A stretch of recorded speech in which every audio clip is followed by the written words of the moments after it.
What's up, party people? In Tijuana, walking down the Plaza Market, whatever you call it, around the corner from the arch. I'll show you that in a second. That's where all the flags and everything is up there.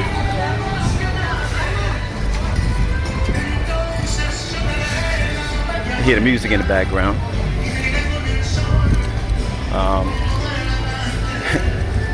Had a funny story about San Diego earlier today. Here I am walking through Tijuana, no problem, going through the border with no issues. But then I was in San Diego. We did a shoot over in Coronado Island, and we put the bike up on what they call the skyline shot. The TV uses all the time. And as soon as they saw me and a motorcycle up there, oh man! All of a sudden I got surrounded by like 4 police officers and all types of stuff. Let me give you a 360. So apparently I can cross borders, I can put drones up in all different type of places, I can do all that, but in San Diego, you gotta be careful, you're not wanted in certain areas of money or whatever. But anyway, we had fun, the cops was cool. Military stuff helped me out, stuff like that, but that was cool. So here we are at the market, it's just a huge shops, real festive.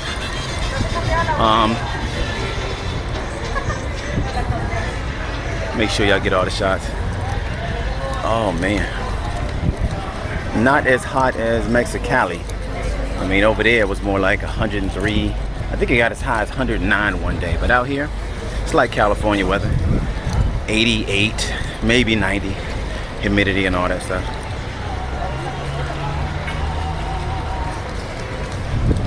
Yeah, so I'm gonna walk y'all over to, oh, that's what I wanted to show y'all, the arch. Let me see, where is it at?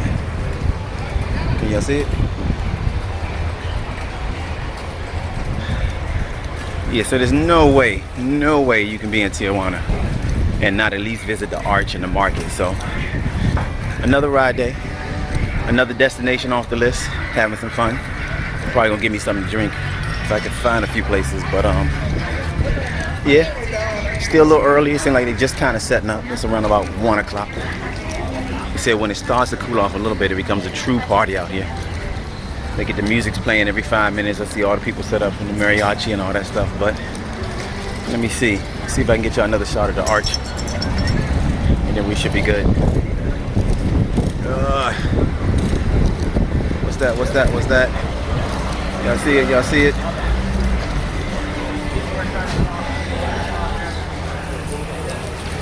Oh man, having fun. Wishing I had a few of y'all with me. But other than that, welcome to another ride day.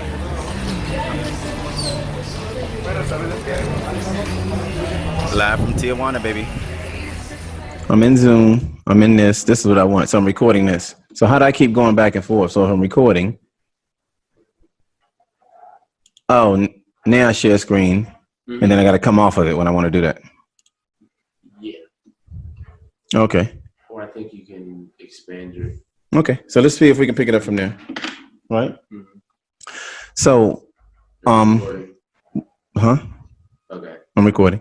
So we broke up the trip to really 4 days. And since I had the sport bike and the cruiser, I wanted to do 1 day sport bike, ripping it, having as much fun as we could. And then the next trip I did it on the cruiser. It's also made for a nice mix for whatever different crowd and stuff like that wanted to come in here and there. So the turnout wasn't as big as I had hoped to be. A lot of people really chicken out at the last minute. They, the whole riding into Mexico kind of got scary for people. All the rumors, all the so forth, cartel, drugs, and anything else that they made an excuse not to go through. So it fell through a lot. A lot of people who said they were going to go did not go. But we did have some people show up, and I still had a ball. And I basically, I made it another ride day event. So made it fantastic as usual. So on the first day, we did from San Diego, crossed over to Tijuana, and then went to Rosarito Beach, and it was phenomenal. I mean, and then crossing the border really wasn't a problem. Matter of fact, let's just see if I can share the video so that way I can show y'all what's going on. So let me see if I can get this here. I'm gonna see if I can do this, and we're gonna go. Having fun. Wishing I had a few of y'all with me, but other than that, welcome to another ride day.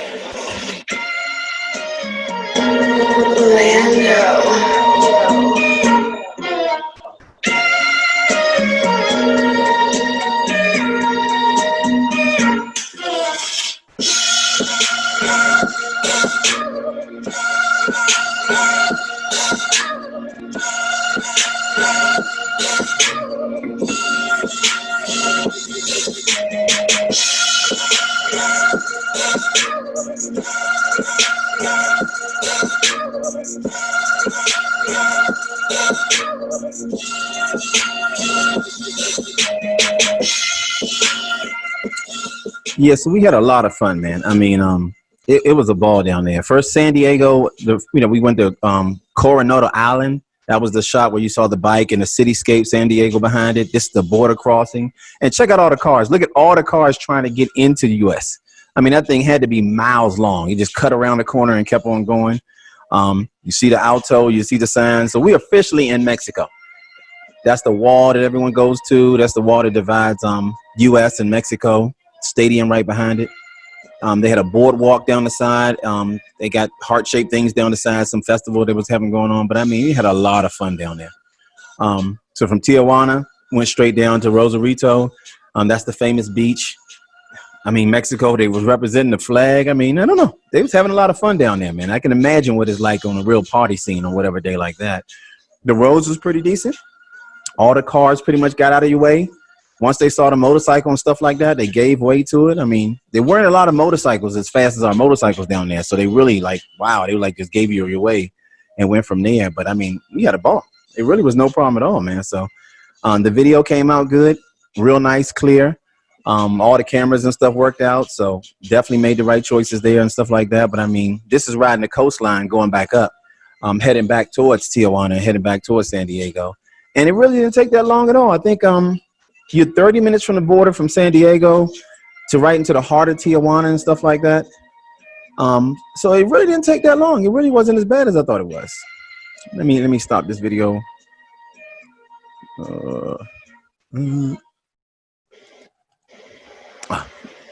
Had to get my Don Julio margarita down there. That's cool. That's what's up. Let me get rid of this.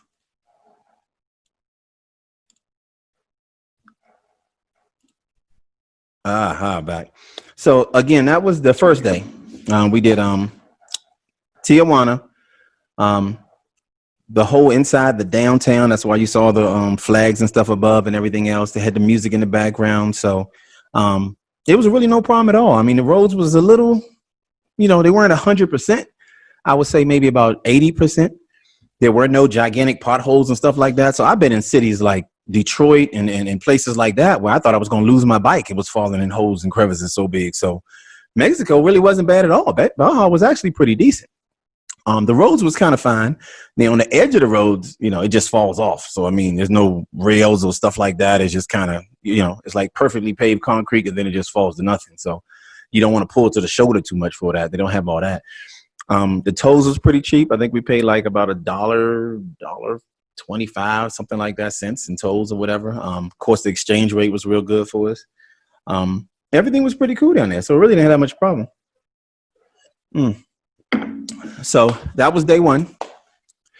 On day two, we took I took the cruiser, took the 1800 cc's down there. Did the same thing, met up with some people, but we wanted to head towards Ensenada. That's the vacation resort area where the cruise ships go that I was telling y'all about. So that's crossing the border. And they're like two or three different borders in Tijuana. So I didn't want to cross the same border each day. So I went to a different border for a different experience to see how that was. And it was actually pretty nice. I realized that everyone who waits in line for the long period of times was using the same one border. All you had to do was go down to the other border crossing and you cut your time in half. Motorcycles also get the right of way. So in a motorcycle, you can cut right through the cars. The cars get out of your way. It's a rule down there to get out the way from the bikes to let them come through the tolls. So literally what other people waited like 2-3 hours to get back, we came through like it was nothing. So it was perfect. And I'm glad I did that because at first we were going to stay in Mexico. We had hotel reservations and stuff like that there. So we were going to stay in Mexico.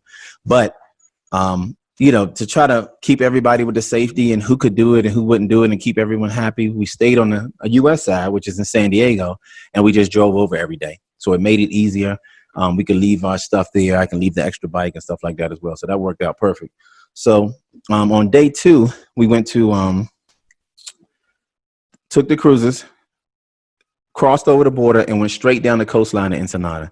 Now, when I say beautiful coastlines, I mean beautiful coastlines. I mean, California is constantly talking about how nice their coastlines is. California coastlines had absolutely nothing in comparison to the coastline you saw when you was driving down Mexico. I mean, there's no barriers. There's nothing blocking it. See, California has a coastline, but it's a cliff.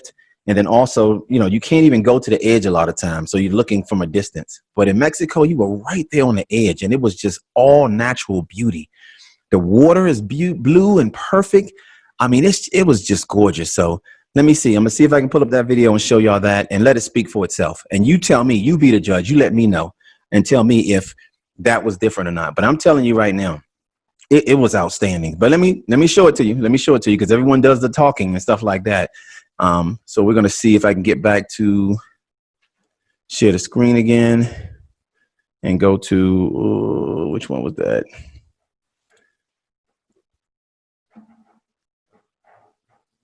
So there it is. Shot, bike, photo, ocean. Having some fun out here.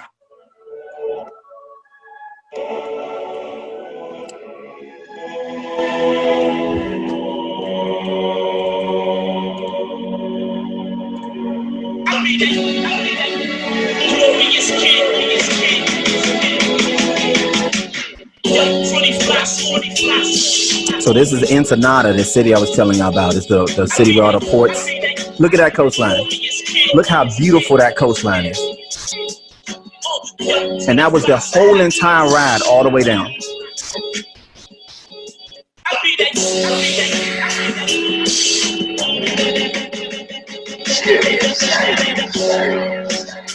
So again, crossing the border, that's the Tijuana famous arch down there. And look how beautiful that water is. Look at all that stuff is. I'm actually going to pause this. Let me see if I can pause that. Look, that is a unfiltered. When I tell you that's what it looked like, that's what it looked like. That's the video actually I caught from the cell phone. Look at the skies. Look how beautiful that is. Look at the water. Look at the coastline. And the road rides down the entire coastline from Tijuana all the way down to Ensenada. So overall, I think it was like a maybe 2.5 hour ride. And it looked like that all the way down. Just gorgeous. Beautiful. There was like one tolls, maybe two tolls, I think. So we might have paid maybe $1.50. And that's total. And I mean, it was gorgeous. So let me play this out and then we can talk more about it.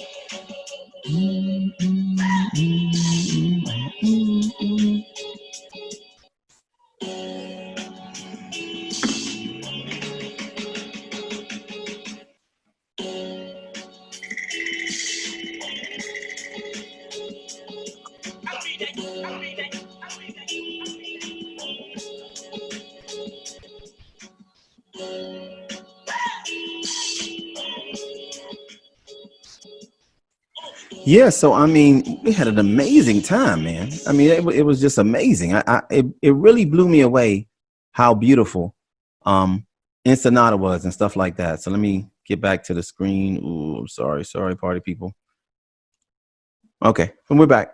So I mean, it really blew me away how beautiful that coastline road is. And I've done California a couple of times. I still want to go back to it. I mean, it's still beautiful. So I'm not knocking down California. It's still a great ride, but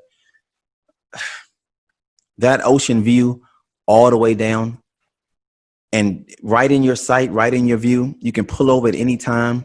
There were countless beaches working your way down there. There were so many stops to go through as well because we got caught up in different stuff. We stopped by Popotle, which was like a fishing village, fishing village where they bring the fresh seafood and crabs and stuff right there, and you can eat right there on the beach with the seagulls and all the stuff right there. There's a lobster place that everyone goes to, but we went in there and it looked a little shady. It was that place they call Nouveau or something like that, where everyone's supposed to go and eat lobster. As soon as you drive halfway down, the gravel turned to the concrete turned to like loose gravel, turned to dirt. Everyone's trying to hustle you to try to get you to park there and everything else. So you can tell it's 100% tourist trap, and it didn't live up to the hype at all. So, I mean, I don't know. Everyone took all these pictures to make it look as good as it was, but honestly, we passed it up. We had more fun at Popotle Village. And then going straight down Rosarito Beach. That's really the place you want to stop at and get something to eat because they have most of the modern restaurants and all the stuff right there. And they have like a huge, like 7-block party district. So it's nothing but phenomenal, phenomenal restaurants, all modern appeal, drinks, everything is on the beach. Rosarito is really the place to be. There's a lot of nice stuff there. But then you just go straight down the coastline and ride all the way down till you get to Ensenada. And you saw how beautiful the city, the gigantic flag there. So it was real nice. It was real nice. Actually, we need to go back to Ensenada because there's still a couple of things that I didn't get to do there. So Bikes in Baja Part 2. We're definitely going to make that happen from Nick. So that was day 2. Now on day 3, had to get back on the Blue Jay, had to get back on the sport bike. So we jumped on that, put it out there again. Few people came. Again, a lot of people either didn't have their passports. You had to have Mexican insurance, which is only about, I think it was like $10 a day. And you can get that right there on the spot. But again, it's just a fear of riding into Mexico has so many people shook that I lost a lot of the riders. They just would not come.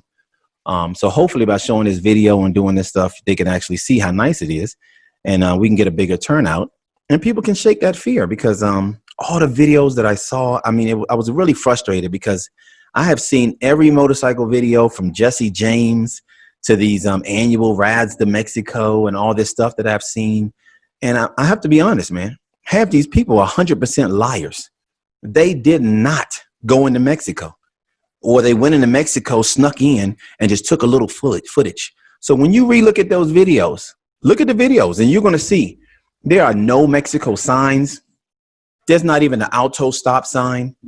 I mean, the city is modern.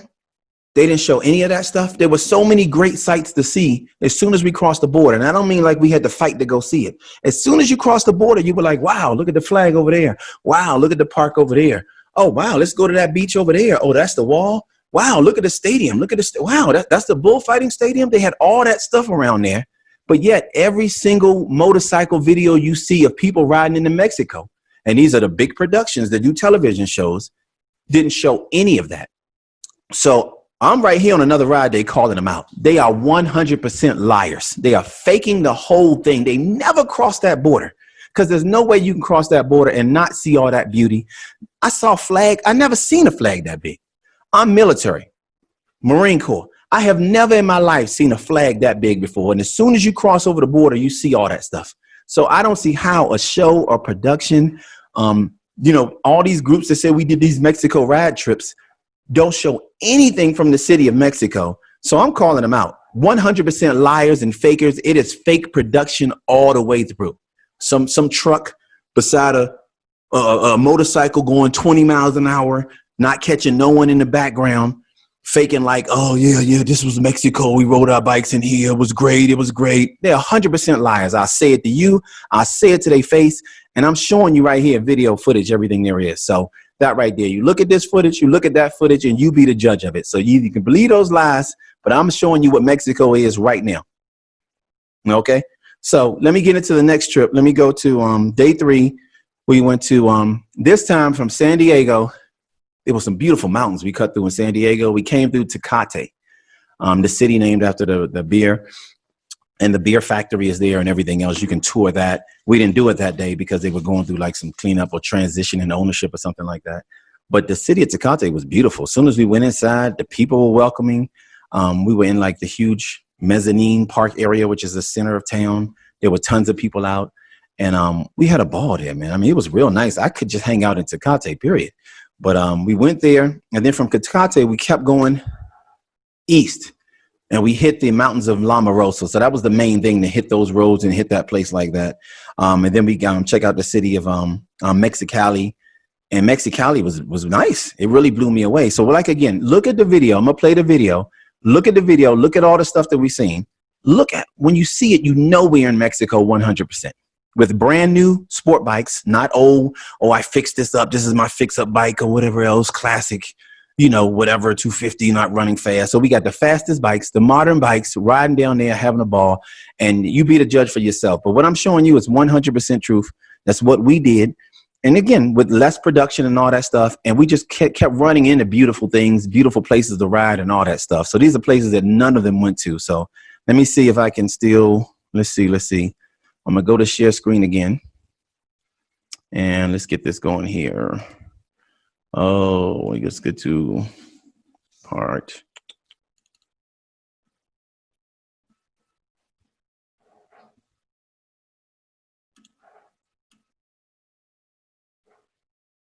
And this is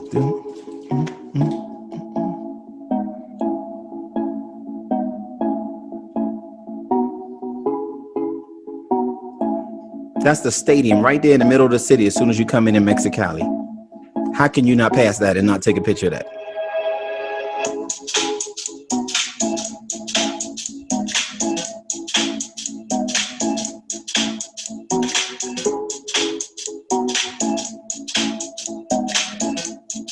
That was that middle park area I told you about in Tecate.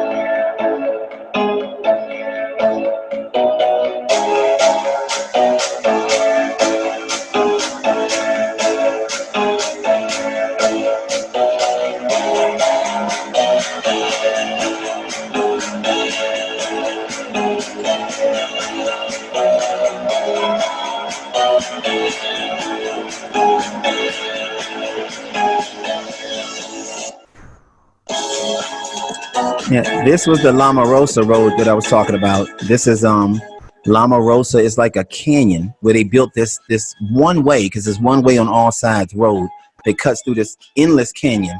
And I mean, this is what you get a sport bike for. This is what motorcycle riding was all about. It was unbelievable.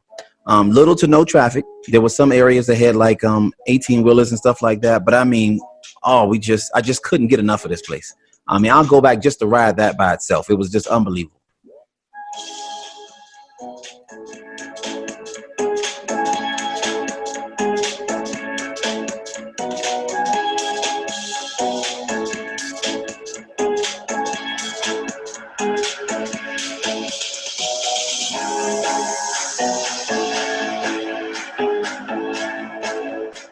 So like I said, this is Baja, Mexico. This is not the U.S. This is Baja, Mexico. Does any of this look like any of the stuff that you've heard? The unpaved roads, the potholes, any of that stuff, man. I mean, this is outstanding, man. I couldn't believe how good the riding was over there. So, I mean, I couldn't get enough of it right there. So, I mean, it was unbelievable. And again, this is like 30, 35 minutes, maybe, you know what I'm saying, right across the border. And then from there, I think it was an hour and a half. I could be wrong, a little, either hour and a half from Tecate to Mexicali, maybe even less. So between Tecate and Mexicali was the Lama Rosa Pass, which you see me riding right there. And I mean, yeah, I just couldn't get enough of it. I had to do more and more. I wanted to go around again. They charge a toll. So I think it was like 75 cents twice, one on each end. So you can do one way around and go out, or you can one way and come back around all the way through. So, I mean, it was well worth it. That made my trip right there alone, because I'm all about the ride. So anytime I get to challenge myself on the roads, I can't get enough. So, I mean, that was the perfect bike. I had the road almost to myself. And I mean, we just ripped it. So we just had a ball there. So I'm willing to go back there anytime. That was phenomenal. So that was phenomenal. So, yeah. Baja, Mexico is what we're looking at. So that was the third day we did the motorcycle rides. And then the fourth day that we offered rides. Again, I kept switching back from sport bike one bike to cruiser the other because I needed a break. And then the cruiser rides were a little more long distance. We wanted to really break out to some of the destinations. So the coastline ride. So on that side of the Baja, remember we were on the west coast of the Baja. So now we're moving over to the east coast of the Baja, Mexicali. And then from Mexicali, you can go straight down to San Felipe. Now, this is a city that I've heard about all the time. You talk about people vacation there or go there or say it's all beautiful. It's this resort town and stuff like that. So I had to do that. So we went there. So we jump over to Mexicali, see the beautiful sights there, and then hit the straight road. It's just a straight route. You got to cut through the desert. So it's really just this paved road in the middle of a desert. It was about 100, 102. I think it got up to maybe 104, 106. It was hot. But it was no speed limit. I mean, there's no speed limit in Mexico once you get outside the city. So it was crazy. So it was hot, but for the most part, it was crazy. Everything cool? Yeah. So once we got there, I just took off. I mean, we were cruising first we were cruising about 85, and then we just kept picking it up because we were trying to cut the time in the trip. I think the trip maybe a couple of hours, but we cut the time frame and kept it going. And I mean, the faster we went, that we had the breeze and made it good. And I mean, man, it was a gorgeous trip. So let me see if I can get the video of that so I can show y'all that, because that was beautiful as well. So let me see. Get back in screen share mode. And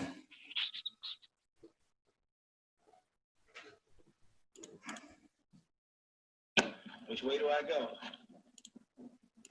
San Felipe or Mexicali?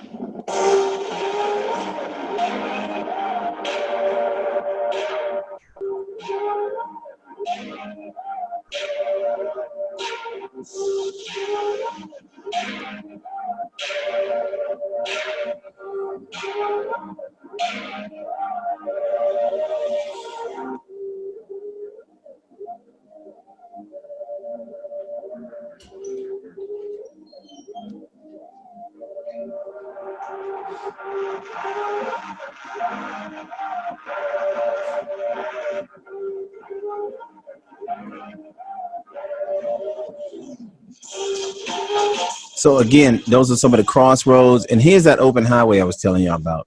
Wide open, no speed limits. Once you get out of town, it's just a straight cut through the desert and canyons until you get to San Felipe. So you can let this thing rip as hard as you want. At the very end of it, there was a federal checkpoint, and those are the safest ones. But I mean, it was a great ride, man. It was a great ride. And it's not too often that I get to open it up and just let it rip without any doubt. So I put that cruiser to the test. Put them 1800 cc's to the test and rode down there. And I mean, it was like 100 plus all the way down. And it was beautiful. I mean, but I wasn't even going the fastest. We had cars and vehicles actually that pulled behind us and zoomed past us doing 100 plus. So, I mean, it's the norm. So when you get into the town, it's a small beach town. There were plenty of gas stations, so that wasn't an issue. That's at the mezzanine boardwalk, or they call it Malecone. They call it. So some of the restaurants having some margaritas and stuff like that. Like I said, it was a great time, man. It was a great time. So that was I would recommend that one definitely, but it's going to be hot, so you got to figure out what day you can go on there or get it the best you can. But the roads weren't too bad. The roads weren't bad at all. They pretty much were yours. You're taking a look at it right there, and we just drove all the way down. So that was a great day trip. Like I said, I think it's a couple of hours down, but with no speed limit. I think we cut it to maybe like an hour and 35 minutes or something like that, because we were picking up the speed and stuff like that, taking off. But it turned out to be a gorgeous trip, man. So once you get down to San Felipe, the beaches are perfect, exactly like they say there. The beach is real close to the mezzanine, so to the boardwalk, so you can sit right there. All the restaurants were right there to the side. They didn't have a lot of air conditioning down there, I'm gonna be honest. Got to the place, definitely. And no matter where I go, I had to get me my Don Julio. So that's what that was all about. So let me come off of that. So again, it was a great trip. I mean, you want to talk about to do 4 rides within a week. And each ride, no problem whatsoever. When we rode through the city all respected the bikes. It was a little nerve-wracking at some of them because they don't have a lot of stop signs. They don't have a lot of signals. Traffic signals. So there's some of those circles were pretty, you had to navigate through those. But when you came through on a motorcycle, you rev that engine up, they all looked at you and gave you your way. So it really wasn't a problem. Remember, they don't have those type of motorcycles down there in Mexico. They have like the small motorcycles, maybe the 250, maybe up to 500 cc, something like that. They don't even have standard 650. I mean, a few people may have it, but for the most part, it's not standard. So they looked at the bikes that we had. I know you might as well say I might have had a Lamborghini down there or something like that. So it was more like, I really like your bike.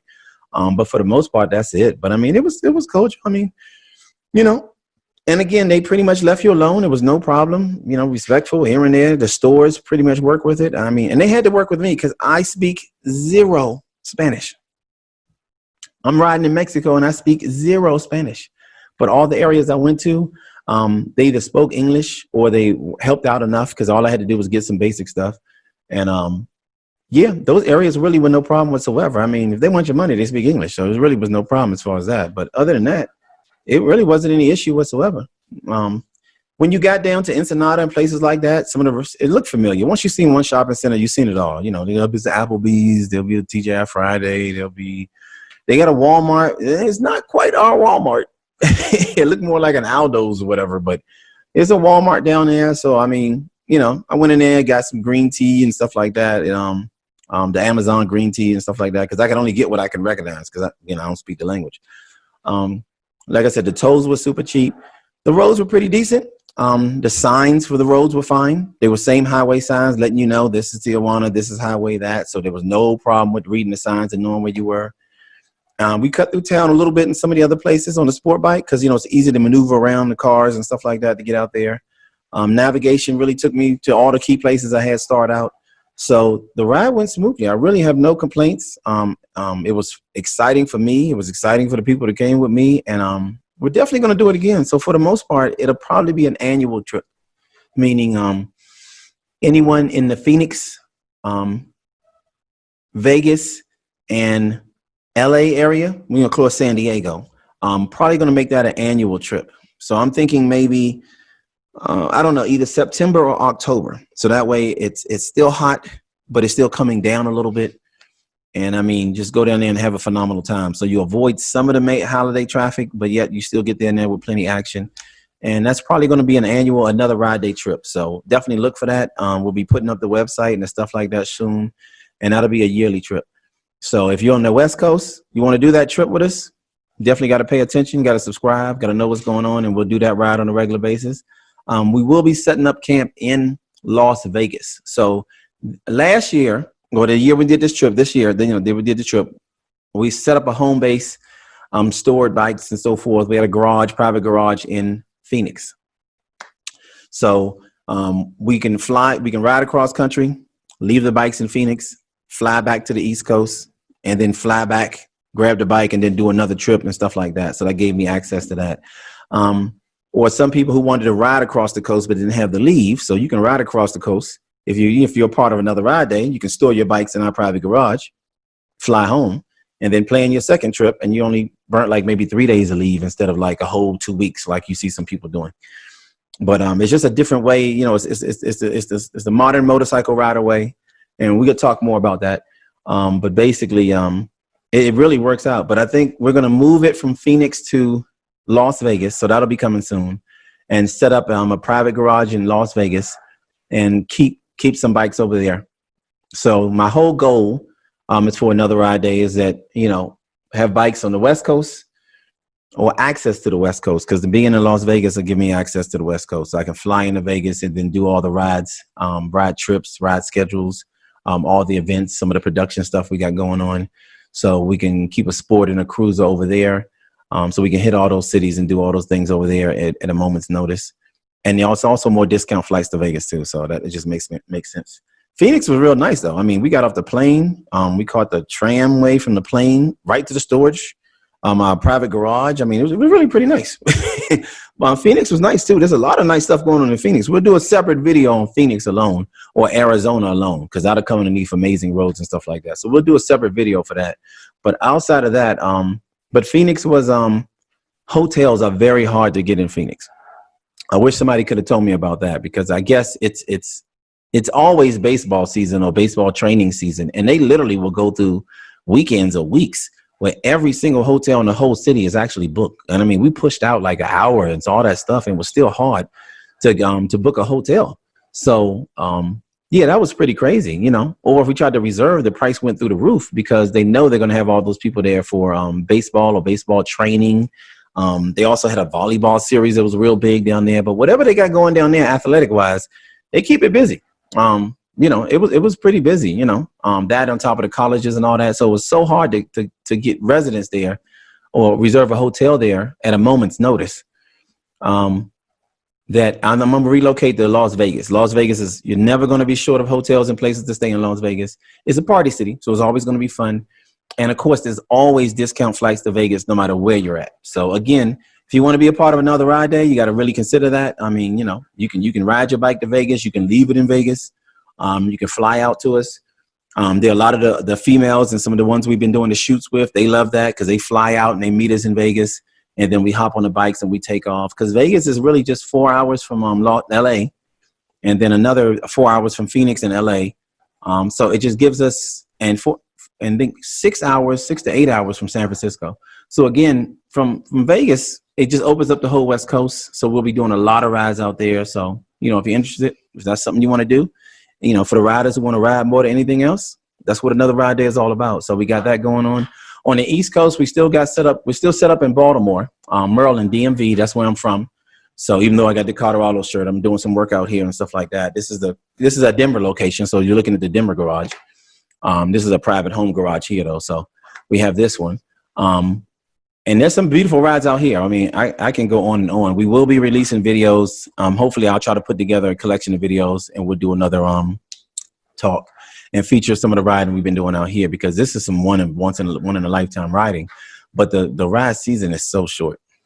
I mean, literally, if I had to be honest, I would say maybe three good months of riding, and then you still got to watch out for the thunderstorms. Midwest is beautiful riding, but you just got to time it perfectly, or you're just not going to have it at all. So I don't know. I mean, I can brag on how beautiful it is. I'm going to show the videos and stuff and put that out there. We'll talk about that. But, you know, the ride season is so short. I don't know. I'm not really a fan because of how short it is. So I don't do a lot of rides out here at all because you can't predict the days. I mean, you can't predict. It'll be a beautiful for maybe 4, 5, 6 hours. Then after that, you know, it'll drop down to cold again. The storms will come in. It is just so unpredictable. It's very hard to put together, you know, planned rides in Colorado. So sorry, Colorado. The truth is the truth. So I don't know why people don't want to be honest, but the truth is the truth. I can tell you that for a fact. So anyway, so Vegas will be a home base. We'll still keep Denver as a home base because that gives me access to the roads in Colorado, this side of Utah. New Mexico had some nice stuff we got down with. Wyoming, when you get up to Wyoming, Montana, oh man. There's some riding out there. For those who really want to get it, there's some serious riding out there. And then, of course, Sturgis is up the street. Sturgis is like 5 hours away. So go up there, but you still got the Black Hills, mountains, and stuff like that. So that's some good riding, too. But again, that whole region I talked about is all within that very short 2.5, 3 month riding season for you to get that. Outside of that, it's just something you're not going to be able to do it. You are not going to be. I don't care if you can be a cold weather rider all you want to. The temperature changes here 40 to 50 degrees in a day. So it's just something that it's not going to happen. So now I see why you don't see a lot of videos and stuff like that. But we did it. We showed some stuff to you, and we're going to do that. So look for that video. I promise I'll get that out to y'all because I have that footage. I got to do that one. So again, I'm back talking again. Las Vegas is going to be a hub for another ride day. Denver will still be a hub. As long as I have a place out here, I'm going to keep Denver as a hub. Let me see. We still have a place in Baltimore. So we got Baltimore. I have a house out in Baltimore, so we use that as a place. So we got Baltimore. That takes care of the Maryland DMV area. So that's a hub. And then the next one is we're debating on, I want to do Orlando. Because Orlando, again, gives me access to all of Florida, that whole Gulf coastline. I can hit New Orleans. Plus, we got a lot of cities that want to get down. I know Atlanta wants a lot of rides out there. We met a lot of people in Myrtle Beach that love the ride we did out there, and they want more of another ride day stuff. So Atlanta and Carolina, too. I don't know. Carolina's giving me kind of like some back and forth. I'm not really consistent. So I wish some people from Carolina would either reach out. They can email at anotherrideday@gmail.com. Or, you know, in the comments or anything before, and let us know if they really want some of these type of rides there. So we can definitely do that because we do have some phenomenal rides that either take you out to the mountain if you want to get into that, or from Charlotte and Raleigh, we really got rides that take us to like head back up to DC. So we'll basically take you on phenomenal roads. I mean, it can be a weekend trip or it can be like a 3-4 day trip. It's really the best trip. So you'll leave on a Saturday and you'll be back on a Tuesday or Wednesday. So that way you don't have to take too many days of leave. But imagine Charlotte, Raleigh, Durham. Hey, we got a ride going for you. We probably hit Virginia Beach, stay there for a day, and then go up to DC. And then from that point, we can show you all the harbors, the whatever, all that stuff. I mean, it's just phenomenal riding and a phenomenal atmosphere. And it's just great. It's just something you want to do. And again, we got rides and everything. Of course, I'm sport bike to my core, so we do a lot of sport bike riding, but we also got some of the big boy cruisers out there. So you see, it's a little bit for everybody. So whatever you're into, we usually package it that way. Or sometimes we split up the group. Depends on one of us to take this type of bike, other ones to take the other bike, and then we'll split up the group towards however they want to ride and what they want to get down with. But we don't leave anybody behind. We have a ball. We'll give you what you want because we give it to you. We give it to you. We keep it honest. We're not here to play around. We're not here to, to do 25 mile an hour rides with our feet up in the air and all the rest of that stuff. No. We riders for real. So we put some miles in, and we do this in different cities throughout the country. We started this stuff in Maryland for the most part, and then from that point, been doing rides in cities across the country for the last 2-3 years. So again. We're definitely doing it. We're improving. We're getting bigger and better. So if you're looking for those rides, so let us know. So we can definitely. So right now we're trying to get the Atlanta, Charlotte, Raleigh area. We're trying to figure that out. What y'all want from there? If y'all interested in that. But I know we already got plans for rides from Atlanta to New Orleans, and some rides from like Charlotte and Raleigh going to like Virginia Beach up to DC. So if that interests you, and then also Atlanta down to like Tampa and stuff like that. So we definitely got those rides going on a regular basis, but we got to figure out or I want Orlando to be a hub. So I want Vegas. I want, Denver. I want Orlando, and I want Baltimore, but I still got to negotiate that with a few other people and see if we can work that out, whether it'll be Orlando, or we'll just set up a hub in Atlanta if we have that much demand for people who want to ride their bikes and really want to get out and do some stuff. So if you're content with just riding around the Beltway, that's you. Do you? We like the races and all that stuff too, but we do some real ride day stuff here. So we get out here. So again, it's all about ride life. So ride life at another ride day. So you got the Instagram, another ride day, or ride life ARD TV. All that stuff is on Facebook as well. The YouTube channel is building up, so we'll get that going. We'll start posting some of these on there. There's a couple of podcasts that's in the works. We got to work out the negotiations with a few people or stuff like that, or we may just do it independently. I don't know. So that's coming. We got a couple of productions coming as well.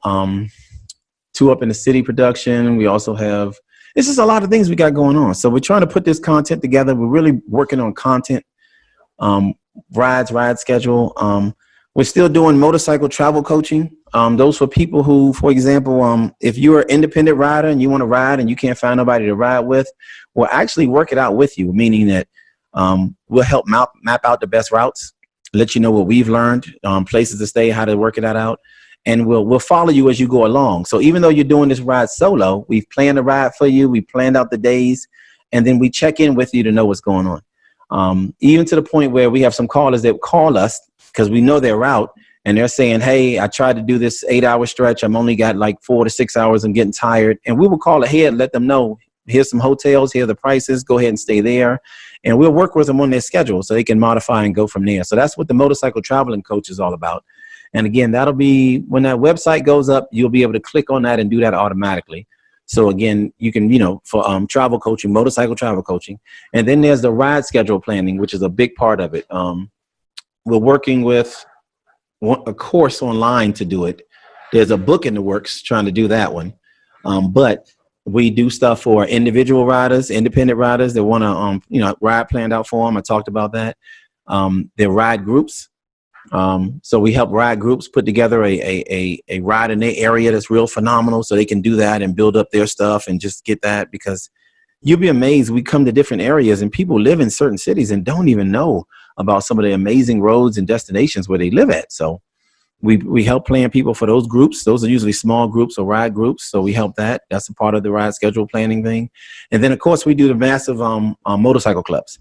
So if you're a big group or a big motorcycle club, same thing. We do the same coaching for that. We usually work with them to put together a complete ride schedule season. So that's helping them. We look at what they already have. They give us what they have, and we'll reevaluate that where they're at, and we'll do some plug and play, and we'll help them build a ride schedule that attracts their riders, keeps them interested, get their riders in groups. Because some of them are riders, some of them are some people in clubs have to have a motorcycle. Other people in clubs have like people who ride, people who don't. Some have social clubs that are mixed in. But again, if you're a motorcycle club and your whole goal is like you're trying to get a ride schedule to get people excited, hey, talk to us. We'll work it out. That's more of the, again, motorcycle travel coaching. But that'll be a ride season package for those clubs where we'll literally help them put together a whole season of ride options, and we'll let them know how we do it. And that way they can bring it to their club. They can do it, get them all excited and get them up and riding, because whether you ride with us or not, we don't really care. We just want you riding. We just want you bike honest riding again. We want riders for riders who want to ride. Bike nights is nice. I got no problems with that. Bike clubs, meetings is fine. I mean, I've been in that back life for quite some time. I done held different titles. Several members of us with Another Ride Day. We done been everything from national VP to whatever, some large clubs and different chapters across the country, to small local chapters. So we've done a lot of that stuff already, man. So I mean, this is nothing new with us. We know it on all different levels. So we got respect for it on all different levels. But no matter what it is, we come back to the riding. No matter what, we come back to the riding. So if you're about that ride, you want to ride more than anything else, you miss riding, you want those ride experiences, we'll give you the experience that you want. Unbelievable. So again, that's the travel coaching stuff there. For solo riders trying to go, where they want to go playing, for ride groups looking to build something in the area, and for motorcycle clubs that really want to put together a ride season. So make sure you reach out and you talk to us if you're interested in that. That's a part of our motorcycle travel coaching. And then again, when hopefully the book will come out, we'll let you know if that comes out. We'll do that. And then from there, the rest will be content, video content that'll go out for all the different production series. So we're actually working on a lot of content. So I mean, once we do it, we'll show it. It's a plan. It's a plan. And as it comes, but it is coming along, and equipment is coming, and we're getting a little more interest, more different people and stuff like that. So we'll put that together, and we'll do that and finish that. So look for that and go from there. So again, I hope y'all enjoyed this. I know I'm going on and on, so I'm gonna go ahead and cut this short. We'll bring you more of this stuff, if that's what you want, breaking down the rides and stuff like that. And if you have any questions, make sure you leave them in the comments. You can email us at anotherrideday, all one word, anotherrideday@gmail.com. And then you also look for us on Instagram. All that stuff is new though. So notice when you look at that stuff, it's all in the beginning. So our follower count is like low. We look like a bunch of losers right now on our account, but the content is unbelievable. So I mean, on there probably got maybe hundreds of pictures and hundreds of videos and stuff like that that's already on there, but it just hasn't been released. Like I said, it was all about putting together that content for the ride, and we just had a lot of stuff in there. So people are starting to finally help us put it together and put it out there and doing that stuff here, because we've been doing this since about 2011. Yeah, 2011 is when I started really heavily doing all the rides up in Maryland. It was underneath the name Shift and Go back then. So we did a lot of that stuff, Shift and Go. So we did a lot of that stuff. So they'll know me for that. Again, they know me as Clutch or Clutch Time. That's both a name that they gave me both in the clubs and in the riding community. So they know me as far as that. So it's your boy Clutch Time. And again, from that point, we've just been on the road, man. So we've done all the rallies, from Daytona to Sturgis to Johnstown to Austin, the one in Texas, Galveston. I mean, we get down, bro. So we do the rides for those who like to get down on the sport bikes. We do the journeys, taking off on the destinations, hitting those spots on a regular basis. Again, we'll come up in different cities and do like what we call these city rides or whatever, where we do two up, where we have girls on the back and we'll put together a ride, and either they show us the city and we hit different sites and stuff like that. So, I mean, we've done a lot of stuff, and now we're going to package it together, put it a little better. You'll start seeing the flyers and stuff that'll go out. We'll post that and just go from there. So if it's something you want to do, if you definitely want to ride, if you want to take your riding level to, ride to another level and definitely want to increase your experience, that's what we're all about. Another Ride Day. Welcome to Another Ride Day with Clutch Time. So other than that, that's it. So I'll look for your questions, look for your comments. Other than that, thank you for your time. Hope you enjoyed that, and I'm out. You're now listening to